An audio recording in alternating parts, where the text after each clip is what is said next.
Hello hello hello hello.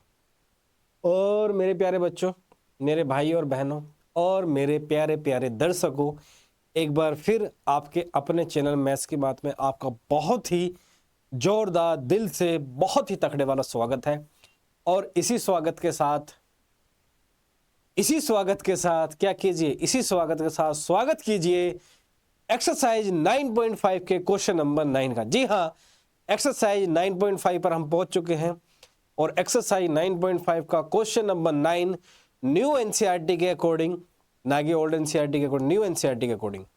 और exercise 9.5 का question number 9 पर हम पहुंच चुके हैं और यहां से अपनी कार्यवाही स्टार्ट करते हैं। और आपका समय जाया ना करते हुए केवल एक इंपॉर्टेंट मैसेज, जितने भी मेरे प्यारे भाई बहन पहली बार आए हैं, प्लीज लाइक, कमेंट, सब्सक्राइब और शेयर तो बनता है। चलिए, आपका समय जाया ना करते हुए डायरेक्ट मुद्दे पे आते हैं। और मुद्दा ये है कि हम डिफरेंशियल इक्वेशन पढ़ रहे थे और डिफरेंशियल इक्वेशन में अभी तक मैं एक्सरसाइज 9.1, 9.2, 9.3 फिनिश कर चुके थे। बीच में 9.4 अभी आने वाली है, बीच में वीडियो करप्ट हो गई थी, वो 9.5 की वीडियो हमारी डल चुकी है और क्वेश्चन नंबर 8 तक डल चुकी है। क्वेश्चन नंबर 9 जो है आपकी स्क्रीन पर ये रहा। आज चलिए इसको सोल्व करते हैं। क्वेश्चन नंबर 9 है x into d y by d x plus y minus x plus x y into cot x equal to 0। क्या है भैया? ये है। और आपको पता है इसकी स्टैंडर्ड फॉर्म क्या होती है? स्टैंडर्ड फॉर्म क्या होती है भैया इसकी?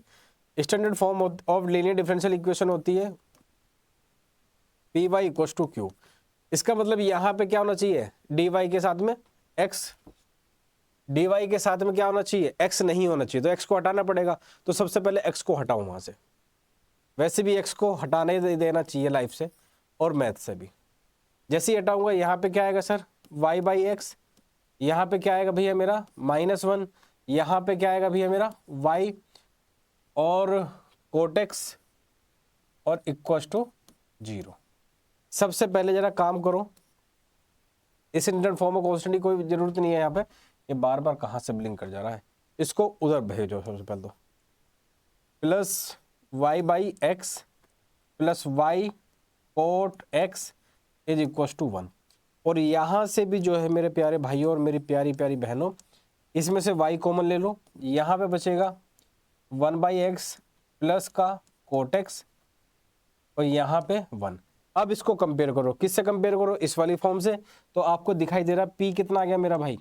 p क्या नहीं, p आ गया कोट एक्स और q कितना आ गया भैया यहाँ से? 1।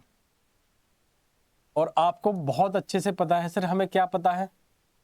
आपको ये पता है कि भैया इंटीग्रेटिंग फैक्टर निकालते हैं और इंटीग्रेटिंग फैक्टर होता है e की पावर में p dx। और p क्या है हमारा सर? ये रहा। तो देखो क्या है हमारा p? p कर नहीं आया, p है। p क्या है सर? भाई क्या हो गया इसमें आज? 1/x plus cortex. और भैया इसका मुझे क्या करना है? इंटीग्रेशन। तो जब इसका इंटीग्रेशन करना है तो ये क्या बनेगा भैया? इसका इंटीग्रेशन 1/x का इंटीग्रेशन अब आपको आना चाहिए। देखो log x होता है और इसका भैया हमारा log sin x होता है। ठीक है। अब log की प्रॉपर्टी से भैया, जिसको log नहीं पता, जब दोनों को एक की उसमें log में समराइज कर सकता हूं मैं इसको, x इंटू साइन एक्स। और आपको पता है बेस चेंज प्रॉपर्टी कि log की एक प्रॉपर्टी होती है, अगर किसी कांस्टेंट नंबर की पावर में log बैठा होता है तो उसका नंबर और ये नंबर अपनी जगह बदल लेता है। तो इसको मैं ऐसे लिख सकता हूं, x इंटू साइन एक्स और log a। और एक प्रॉपर्टी log की, और जब log का नंबर और बेस सेम होता है उसकी वैल्यू 1 होती है। इसलिए हमारा इंटीग्रेटिंग फैक्टर आ गया मेरे भाइयों बहनों x इंटू साइन एक्स। भाई मैंने हुडी तो पहन ली है, लेकिन गर्मी लग रही है, इसलिए एसी का टेम्परेचर थोड़ा सा कम कर लेना चाहिए मुझे, वरना तो सांस नहीं आ रही है। आ गया भैया। अब सॉल्यूशन कैसा होता है हमारा सर? अब सोल्व कर लेते हैं बच्चों। इसमें क्या रहेगा? Solution of linear differential equation. क्या करते हैं सर उसमें हम? y into integrating factor is equal to integration के अंदर इंटीग्रेटिंग फैक्टर इंटू q और इसका इंटीग्रेशन और प्लस का c। भैया y तो ये रहा और इंटीग्रेटिंग फैक्टर क्या है हमारा? x into sine x. ठीक है भैया। इंटीग्रेशन के अंदर x into sine x multiply करो, यही आया ना हमारा, ये आ गया सर। और q क्या भी है हमारा, q है क्या भी है हमारा 1, तो 1 इंटू डी एक्स, और प्लस का c तो यहाँ ऑलरेडी है ही। ठीक है मेरे भाइयों। अरे भैया क्या हो गया, कर लेंगे अपडेट, क्यों बार बार आप तो पॉपअप मैसेज दे रहा है, बच्चों के बीच में डिस्टर्ब कर रहा है। और मेरे प्यारे भाइयों बहनों, आपको पता है जिस जिसने इंटीग्रेशन मेरे से पढ़ा है या कहीं और भी पढ़ा है, जब जब दो फंक्शन मल्टीप्लिकेशन में होते हैं तो भैया हम कौन सा रूल लगाते हैं, इंटीग्रेशन बाय पार्ट्स मेथड। उसमें क्या करते हैं, एक फंक्शन को फर्स्ट लेते हैं, एक को फंक्शन को सेकंड लेते हैं, किसको फर्स्ट किसको सेकंड, उसके लिए एक पर्टिकुलर रूल बना हुआ, उस रूल को कहते हैं आइलेट। लिख भी देता हूँ वरना तो बहुत सारे लोगों की खोपड़ियां जल जाएगी। आइलेट, आइलेट में I exponential, T trigonometric, T trigonometric बाद में आ रहा तो इसको क्या लेंगे हम सेकंड फंक्शन, और एल्जेब्रिक एक्स है तो इसको क्या लेंगे पहले आ रहा तो इसको लेंगे हम first function. Integration by part में भैया फर्स्ट फंक्शन को एज इट इज रखते हैं, दूसरे फंक्शन का हम इंटीग्रेशन करते हैं, दूसरा साइन एक्स है और साइन एक्स का इंटीग्रेशन भैया माइनस का कोस एक्स होता है, फिर माइनस का साइन लगाते हैं इंटीग्रेशन के अंदर, पहले वाले का डिफरेंशिएशन करते हैं, एक्स का डिफरेंशिएशन भैया 1 होता है, दूसरे वाले का इंटीग्रेशन करते हैं और साइन एक्स का इंटीग्रेशन माइनस कोस एक्स होता है, और उस माइनस को मैं बाहर शिफ्ट कर रहा हूँ तो ये बनेगा, और फिर जो पूरा आता है फिर हम उसका इंटीग्रेशन करते हैं। तो भैया इसको अगर मैं यहां लिखूं y into x into sine x is equal to किसके इक्वल आ गया सर, ये या माइनस एक्स कोस एक्स, जरा ध्यान से देखते रहना भैया, minus x cos x, integration के अंदर क्या बना भैया कोस एक्स, और आपको बहुत अच्छे से पता है सर कोस एक्स का इंटीग्रेशन साइन एक्स होता है, कोस एक्स का इंटीग्रेशन साइन एक्स होता है, कोस एक्स का इंटीग्रेशन साइन एक्स होता है, कोस एक्स का इंटीग्रेशन साइन एक्स होता है, कोस एक्स का इंटीग्रेशन माइनस साइन एक्स नहीं होता, कोस एक्स का इंटीग्रेशन माइनस साइन एक्स नहीं होता मेरे भाई और मेरी बहनों भी, कभी डिफरेंशिएशन वाला याद कर लो। तो इसलिए यहां पे क्या लिखूंगा मैं, प्लस का साइन एक्स और प्लस का सी, सी तो भैया ऑलरेडी लगा हुआ है। अगर आप इसको और सिंप्लीफाई करना चाहते हो वाई इधर रखो और एक्स साइन एक्स से पूरी इक्वेशन को डिवाइड कर दो, तो वाई इज इक्वल टू यहां क्या है sir minus x cos x upon में क्या है sir x into sine x, और यहां पे क्या है सर साइन एक्स, और यहां पे क्या भैया एक्स इंटू साइन एक्स, और यहां पे क्या भैया सी अपॉन एक्स इंटू साइन। इसने इसकी नाभि में तीर मार दिया, दोनों खत्म हो गए सर, नाभि में तीर मार दिया, हाँ यहां पे माइनस कोसेक्स अपॉन साइन एक्स भैया कोट एक्स होता है, ठीक है भैया नहीं बहन भी, और इस साइन एक्स ने इसके नाभि में तीर मार दिया, नहीं इसमें तीर नाभि में नहीं मारा है, एक दूसरे के पेट में मारा है, तो ये दोनों खत्म हो गए। यहां पे क्या केवल क्या बचा 1/x, ठीक है, और यहां तो केवल सर यही बचा है, या और सिंप्लीफाई कर लो 1/x और c इंटू कोसेक एक्स, क्योंकि 1/sin x कोसेक एक्स होता है, बस यही है आपका आंसर। तो एक्सरसाइज 9.5 का क्वेश्चन नंबर 9 इस प्रकार आप सोल्व कर सकते हो। सबसे पहले सर हमने इंटीग्रेटिंग फैक्टर निकाला है, और इंटीग्रेटिंग फैक्टर क्या होता है ए की पावर में pdx, p की वैल्यू कंपेयर करके निकाल ली, फिर हमने सर इसकी निकाली, यहाँ लॉग की प्रॉपर्टी लगाई, लॉग की प्रॉपर्टी क्या, जब दो लॉग की टर्म होते हैं उसको हम नंबर को दोनों को मल्टीप्लाई कर सकते हैं एक्स इंटू साइन एक्स। फिर भैया क्या होता क्या है कि जो कभी भी कोई लॉग की टर्म अगर किसी नंबर की पावर में लिखे, सर नंबर नहीं है ये ई है भैया, ई कॉन्स्टेंट ही होता है, इसकी वैल्यू होती है 2.718, तो ये भी कॉन्स्टेंट ही है, तो वो अपनी जगह बदल सकते हैं, तो ई एक्स साइन एक्स नीचे आ जाएगा, लॉग ई वहां गया, जब लॉग का नंबर और बेस सेम होता है उसकी वैल्यू 1 होती है, इसलिए हमारा integrating factor x into sine x आ गया सर। किसी भी लीनियर डिफरेंशियल इक्वेशन को सॉल्व करने के लिए y इंटू इंटीग्रेटिंग फैक्टर करते हैं, तो y into integrating factor integration के अंदर integrating factor into q into d x plus c, integrating factor था हमारा x into sine x, integration के अंदर integrating factor x into sine x, और q हमारा था 1 d x plus c, x into sine x का integration करा, और इंटीग्रेशन आप एक्सरसाइज और इसमें बता भी देता हूं मैं, integration by part NCERT exercise 7.6 में गिवन है, इसको हम प्रोडक्ट रूल ऑफ इंटीग्रेशन भी कहते हैं। तो भैया इंटीग्रेशन कराए, फटाफट फटाफट आंसर आ गया। चलते हैं नेक्स्ट क्वेश्चन की तरफ, और क्वेश्चन नंबर क्या है हमारा, अब क्वेश्चन नंबर 10, लेकिन क्वेश्चन नंबर 10 पे चलो, क्वेश्चन नंबर 10 हमारा ये रहा है, क्वेश्चन नंबर 10 कहाँ गया भाई, ये 11 आ गया, ये 9 आ गया, चलो क्वेश्चन नंबर 10 को भी देखेंगे कहाँ चला गया ये भी, क्वेश्चन नंबर 11, ठीक है। तो क्वेश्चन नंबर 11 है y into d x plus x minus y into y square into d y equal to 0। Sir कुछ बात समझ में नहीं आई, ये कौन सी है, ये d y upon d x वाली फॉर्म है या x into d y by d x वाली फॉर्म है।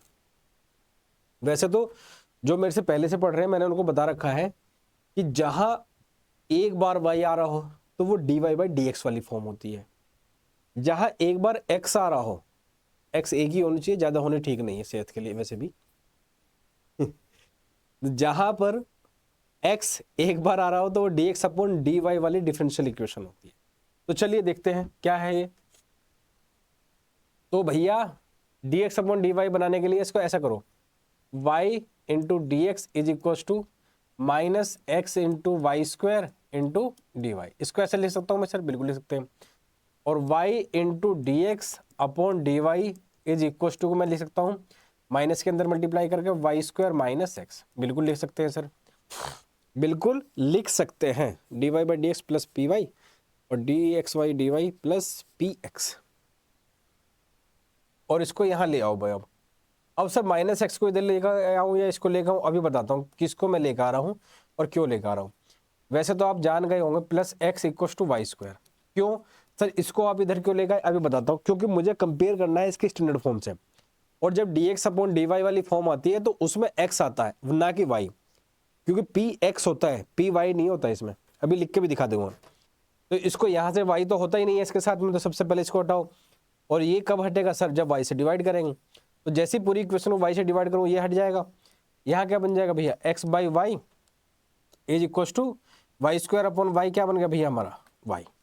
अब कंपेयर करो स्टैंडर्ड फॉर्म से। स्टैंडर्ड फॉर्म क्या भैया इसकी, स्टैंडर्ड फॉर्म ऑफ किसकी, लीनियर डिफरेंशियल इक्वेशन, इसकी होती है भैया d x upon d y plus p x is equal to Q.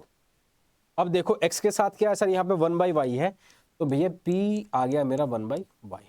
q क्या है सर मेरा y, तो q कितना आ गया भैया मेरा y। बस हो गया क्वेश्चन, बस हो गया मेरा क्वेश्चन। अब आपको पता है इंटीग्रेटिंग फैक्टर क्या होता है मेरे भाई और बहनों, इंटीग्रेटिंग फैक्टर होता है e की पावर में p इंटू जिसके रेस्पेक्ट में आप इंटीग्रेशन कर रहे हो। तो आपको पता है p की वैल्यू कितनी है आपके यहाँ से भैया 1 by y into d y. और आपको बहुत ही हैरानी नहीं होनी चाहिए कि 1 अपॉन वाई का इंटीग्रेशन भैया log mod y होता है, ठीक है। और एक प्रॉपर्टी अभी अभी आपको मैंने बताई थी कि जब log की टर्म किसी नंबर की पावर में रखे तो उसका नंबर और ये अपनी जगह बदल लेते हैं, इसलिए मैं इसको लिख सकता हूं y और log e, और log e with base e की वैल्यू, या log a कोई भी नंबर उसका बेस सेम हो तो उसकी वैल्यू 1 होती है। इसलिए मेरा इंटीग्रेटिंग फैक्टर कितना आ गया भैया y, क्या आ गया मेरा इंटीग्रेटिंग फैक्टर आ गया है मेरा y, और इंटीग्रेटिंग फैक्टर y आ गया, बस काम खत्म। इंटीग्रेटिंग, अब सॉल्यूशन क्या होता है, solution of linear differential equation, इस फॉर्म का क्या होगा sir, x into integrating factor, integration के अंदर इंटीग्रेटिंग फैक्टर इंटू q, और c तो ऑलरेडी लगा हुआ है। सर मेरा इंटीग्रेटिंग फैक्टर आ गया है y, तो कोई दिक्कत नहीं। सर इंटीग्रेटिंग फैक्टर कितना है मेरा y, भैया मेरा q कितना है, भैया मेरा q भी y है, तो q भी y है और इसका इंटीग्रेशन करना है, और c ऑलरेडी लगा हुआ है। इसका मतलब क्या, वाई स्क्वायर, और वाई स्क्वायर का भैया इंटीग्रेशन होता है वाई क्यूब अपॉन 3 और प्लस का c, ये कितना आएगा sir x into y. Sir ये ऐसा कैसा आ गया, तो भाई अगर तेरे को नहीं पता तो साइड में लिख देता हूँ, वैसे तो इतना तेरे को पता ही होगा। x की पावर n का इंटीग्रेशन होता है भैया x की पावर में 1 जोड़ दो और डिनोमिनेटर में n+1, तो x की पावर 2+1 अपॉन 2+1 कितना हो जाएगा वाई क्यूब अपॉन 3। तो हमेशा कोशिश करो कि इसको यहाँ से हटाओ, केवल यहाँ x रखो, तो जब x रखूंगा तो पूरी y से डिवाइड करनी पड़ेगी, तो ये क्या बन जाएगा मेरा y square upon 3 plus c upon y, और यही है आपका आंसर, और यही है आपका आंसर। प्लीज आप सभी से मेरी एक हाथ जोड़कर विनती है मेरे प्यारे भाई और बहनों, प्लीज समय लेकर इसको नोट डाउन जरूर कर लें, अन्यथा या जिसको आप इंग्लिश में कहते हो अदरवाइज वीडियो चलती रहेगी, माइंड में कुछ आएगा नहीं। ये मैथ्स है भाई, और मैथ्स ना गर्लफ्रेंड की तरह होता है गर्लफ्रेंड, हाँ मैथ्स गर्लफ्रेंड की तरह ही होता है। अगर तूने पढ़ा नहीं 2 दिन 4 दिन 5 दिन, जैसे तेरी गर्लफ्रेंड नाराज होती है ना जब तू बात नहीं करता, ये नाराज नहीं, परमानेंट ब्रेकअप, परमानेंट ब्लॉक कर देता है, आता ही नहीं है फिर समझ में। हाँ, तो अगर तुझे इससे परमानेंट ब्लॉक नहीं होना है तो भाई डेली पढ़ा कर मैथ को, भले उसके मैसेज का रिप्लाई ना कर, वो तो आ जाएगी, ये नहीं आता भाई। तो ध्यान दे मेरी बात पर।